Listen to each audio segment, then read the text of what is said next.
Ada beberapa hal yang perlu kami sampaikan masalah di kabupaten, hampir mirip dengan yang ada di provinsi. Sebagai sampling, mungkin yang paling terdekat adalah Kabupaten Bekasi. Saya khusus bicara tentang honorer dulu. Honorer di Kabupaten Bekasi ini bisa dijadikan sampling. Ternyata apa yang sudah disampaikan oleh teman saya, yang tadi sudah disampaikan oleh Pak Sumardiansah, bahwa carut marut pengelolaan guru itu dirasakan oleh kami gitu. Ada hampir 265 kami punya datanya yang terancam dirumahkan. Kenapa? Karena mereka itu terbentur oleh sebuah regulasi dan tidak banyak yang terinfokan gitu secara representatif.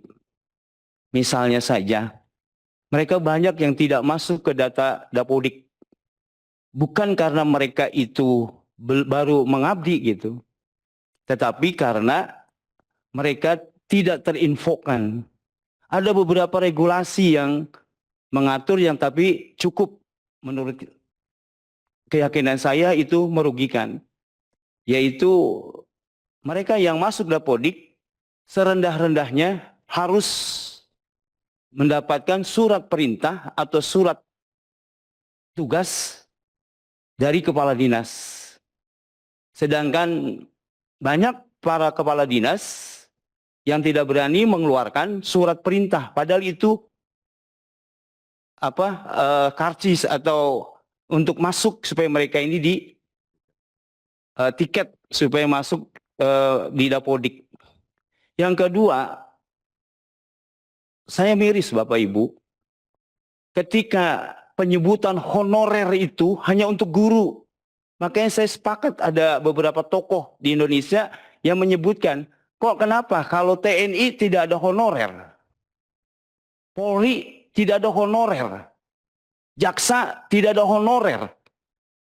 Hakim tidak ada honorer. DPR nggak ada honorer juga kan Ibu? Tapi kenapa giliran guru kok ada honorer gitu? Ini mungkin karena ikatan regulasinya yang kurang. Yang seperti yang dikatakan Al-Boseli, makasih Bu. Ibu ingat bahwasanya guru itu tidak ada guru yang di bawah naungan Diknas saja. Tetapi ada di Depak. Solusinya cuma satu.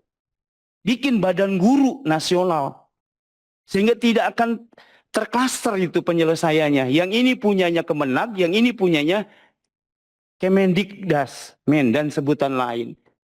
Oleh karena itu, mohon ini digolkan gitu. Badan guru nasional ini untuk yaitu tadi agar tidak terpecah-pecah di dalam memanajenya.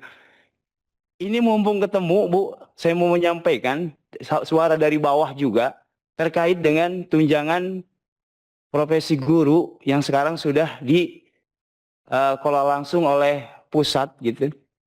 Ini mungkin sering diutarakan oleh Ibu Ketua kami gitu, betapa administrasi ini perlu disederhanakan. Jadi kami itu guru itu ditandainya masih hidup atau tidak itu melalui TPG dengan cara itu tadi guru-guru kalau mau TPG-nya cair itu harus lihat dulu di Info GTK, ditanyain dulu operatornya, divalidasi dulu. Kalau memang mereka cocok baru dikeluarkan. Itu kan sama juga bilang, hei guru masih hidup ya gitu. Kalau yang kayak gitu. Tapi kalau maaf lagi, saya nyebutnya kayak gitu tuh bukan iri gitu. Tapi ini mohon guru diperlakukan secara adil. Beda dengan TNI, beda dengan Polri. Mereka tunjangannya lancar jaya gitu, tanpa harus validasi. Ini mohon dimasukkan di dalam sebuah regulasi gitu.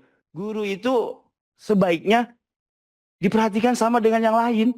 Kan sama-sama profesi, sama-sama yang lainnya.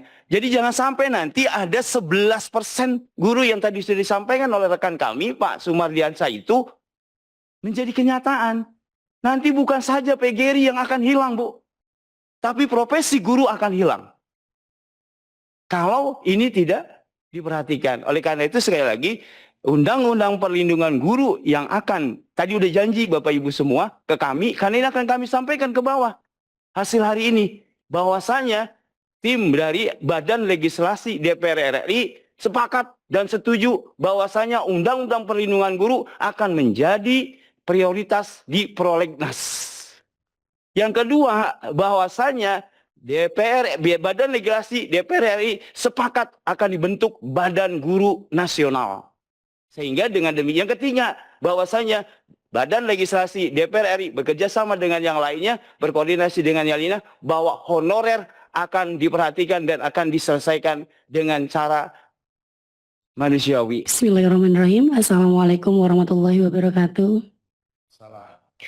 Izin pimpinan Bapak Ibu sekalian yang saya hormati, perkenalkan nama saya Intan Permatasari. Saya mengajar di SDN Wanasari 01 di Cibitung, Kabupaten Bekasi.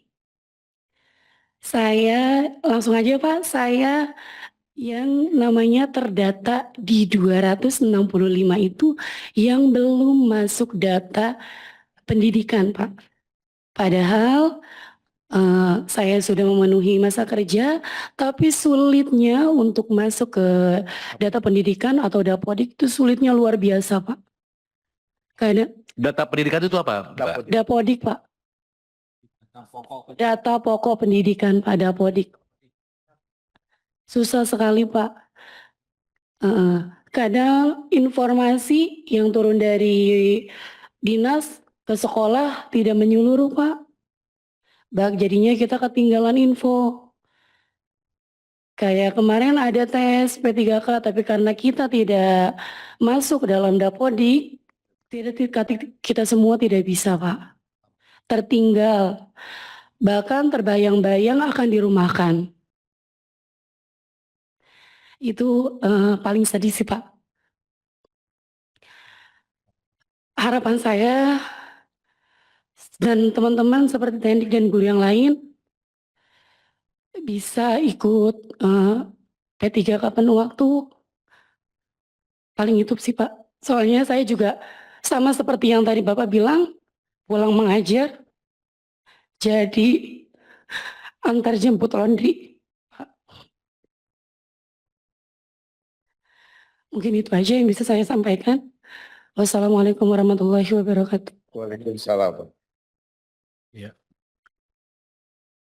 Prof, begitu menyesakan berbagai persoalan guru ini. Dan ini adalah ruang bagi kami untuk menyampaikan aspirasi kami. Jadi banyak hal yang tidak bisa terungkapkan. Bapak bisa merasakan kehadiran kami. Kami ini dari seluruh Indonesia, perwakilan provinsi-provinsi hadir, kabupaten, kota, dan juga honorer. Mohon jangan ditutup pintu untuk berdialog.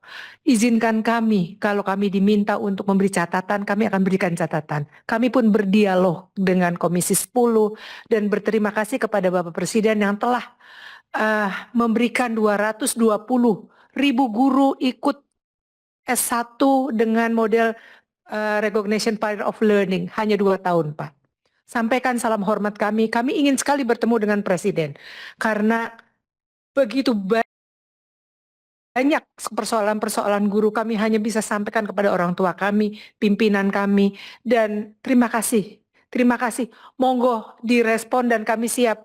Jangan hanya hari ini, di hari-hari yang akan datang. Kami pun akan datang ke Kementerian Menpan yang belum dijawab suratnya, ke Mendagri, kemana-mana. Kami sudah mempunyai MOU dengan Pak Kapolri, terima kasih, tapi belum punya MOU dengan Kejaksaan Agung, dengan Hakim itu apa ya namanya? Mahkamah Agung, untuk restorasi justice itu. Kami merasa bahwa ini adalah ruang yang sangat luar biasa bagi kami. Kami pun akan datang lagi ke Komisi 10, kami sering menulis surat dan beliau juga terbuka untuk kami.